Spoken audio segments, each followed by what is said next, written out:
بسم اللہ الرحمن الرحیم۔ ناظرین کرام، اسلام اور جدید معیشت کے عنوان سے آج کی ہماری گفتگو کا موضوع ہے اسلام میں دولت کا حصول۔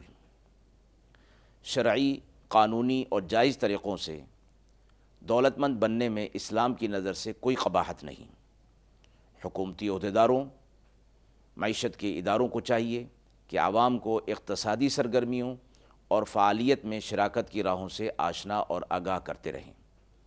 اس طرح کی پالیسیاں معاشرے کے عمومی دولت مند پیدا کرنے کا ذریعہ ہیں۔ اسلام نے دولت کمانے سے ہرگز نہیں روکا، البتہ دولت پیدا کرنے اور دوسروں کا سرمایہ لوٹنے میں بڑا فرق ہے۔ کبھی یہ ہوتا ہے کہ کوئی عمومی دست درازی کرتا ہے، ہنرمند دست درازی کرتا ہے، کبھی کوئی شخص غیر قانونی طریقوں سے قانون کی پابندی کو ترک کر کے مادی وسائل حاصل کرنا چاہتا ہے، تو یہ چیزیں ممنوع ہیں۔ لیکن اگر قانونی طریقوں سے دولت حاصل کی جائے تو شریعت مقدسہ اور اسلام کی نظر سے یہ فعل پسندیدہ اور مستحسن ہے۔ دولت حاصل کی جانی چاہیے لیکن اسراف سے بچنا چاہیے۔ اسلام کہتا ہے کہ دولت حاصل کیجیے لیکن اسراف نہ کیجیے۔ فضول خرچی کی اسلام اجازت نہیں دیتا۔ آپ نے جو دولت حاصل کی ہے اس کو بنیاد اور ذریعہ بنا کر مزید دولت حاصل کیجیے۔ پیسے کو جمود اور بانجھ پن کا شکار نہ بنائیے۔ اسلام میں اس کو کنز تیار کرنے کا نام دیا گیا ہے۔ اسی طرح فضول خرچی اور پیسے کے خرچ میں بے احتیاطی سے پرہیز کیجیے۔ پیسہ غیر ضروری چیزوں پر خرچ نہیں کرنا چاہیے، ان چیزوں کا بھی خیال کرنا چاہیے اور ساتھ ہی دولت بڑھانے کی فکر میں رہنا چاہیے۔ عوام کی دولت در حقیقت ملک کا عمومی سرمایہ ہے، اس سے سب کو فائدہ پہنچتا ہے۔ قومی ثروت کے لحاظ سے ملک کو بے نیاز اور خود کفیل بنانے کے لیے ضروری ہے کہ سرمایہ کاری، اقتصادی سرگرمیاں اور دولت کی پیداوار ملک کے تمام فعال افراد کے اختیار میں قرار پائیں، یعنی ہر ایک کو اس میدان میں کام کرنے کا موقع ملنا چاہیے۔ حکومت کو چاہیے کہ اس کی حمایت کرے اور قانون بھی اس میں معاون ثابت ہو۔ اسلامی اقتصادیات میں دو اہم بنیادیں نظر آتی ہیں۔ ہر اقتصادی روش اور ہر اقتصادی نسخہ جس میں ان دونوں بنیادوں کا خیال رکھا گیا ہو معتبر ہے، جبکہ ہر وہ روش اور پروجیکٹ جو بظاہر دینی اساس پر استوار ہو لیکن ان دونوں بنیادوں سے عاری ہو وہ اسلامی نہیں۔ ان دونوں میں سے ایک بنیاد ہے قومی ثروت میں اضافہ۔ اسلامی ملک کو دولت مند اور ثروت مند ملک ہونا چاہیے، فقیر ملک نہیں ہونا چاہیے۔ اس میں یہ صلاحیت ہو کہ اپنی ثروت سے اور اپنی اقتصادی توانائی سے عالمی سطح پر اپنے اعلیٰ اہداف کو عملی جامہ پہنا سکے۔ دوسری بنیاد ثروت کی منصفانہ تقسیم اور معاشرے کے اندر محرومیت کا خاتمہ ہے۔ یہ دونوں بنیادیں لازمی ہیں۔ پہلی بنیاد دوسری بنیاد کی شرط ہے۔ اگر ثروت کی پیداوار نہ ہو اور دولت حاصل نہ کی جائے تو غربت کو معاشرے سے ختم نہیں کیا جا سکتا۔ اسی وجہ سے یہ دونوں چیزیں لازمی ہیں۔ دونوں چیزوں کو آپس میں خلط ملط نہیں کرنا چاہیے۔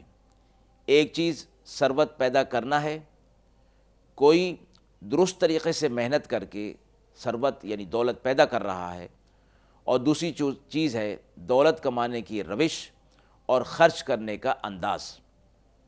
پہلی چیز تو پسندیدہ ہے کہ پیسہ پیدا کیا جائے، کیونکہ معاشرے میں جو ثروت دولت ہو رہی ہے وہ معتبر کے وہ معاشرے کے مجموعی طور پر دولت مند بننے میں مددگار ہوگی۔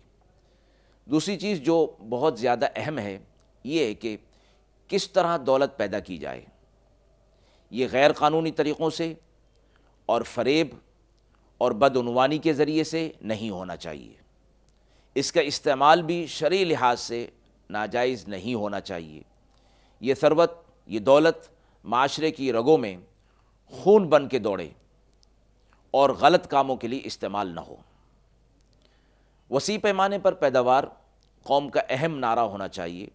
روزگار کی پیداوار، علم کی پیداوار، ٹیکنالوجی کی پیداوار، دولت کی پیداوار، معرفت کی پیداوار، مواقع کی پیداوار، عزت و منزلت کی پیداوار اور مصنوعات کی پیداوار اور ماہر افرادی قوت کی پیداوار، یہ سب پیداوار ہے۔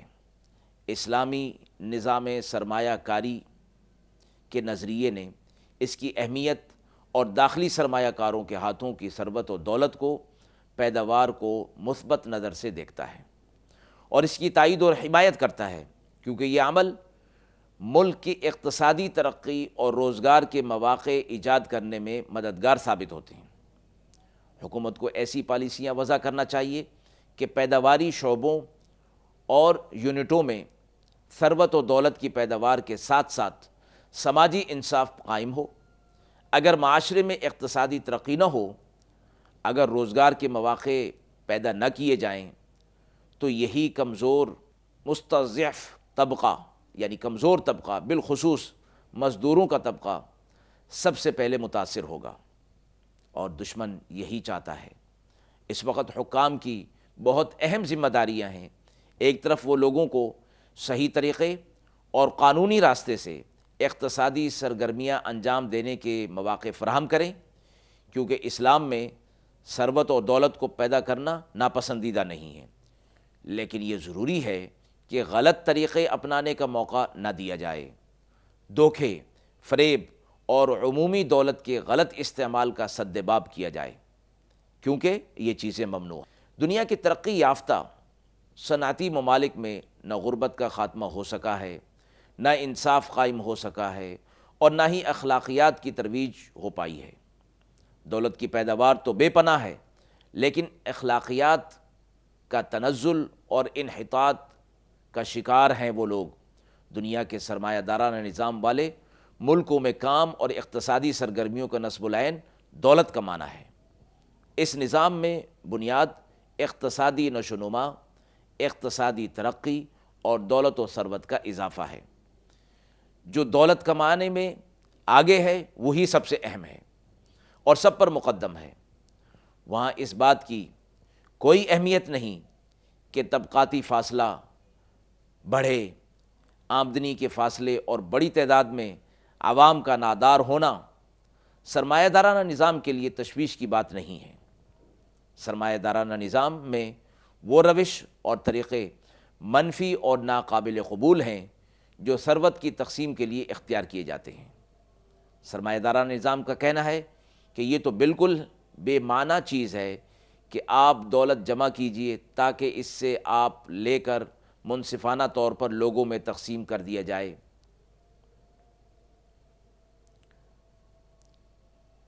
اس طرح تو ترقی کا واسطہ رک جائے گا۔ جو لوگ کہتے ہیں کہ انصاف غربت و افلاس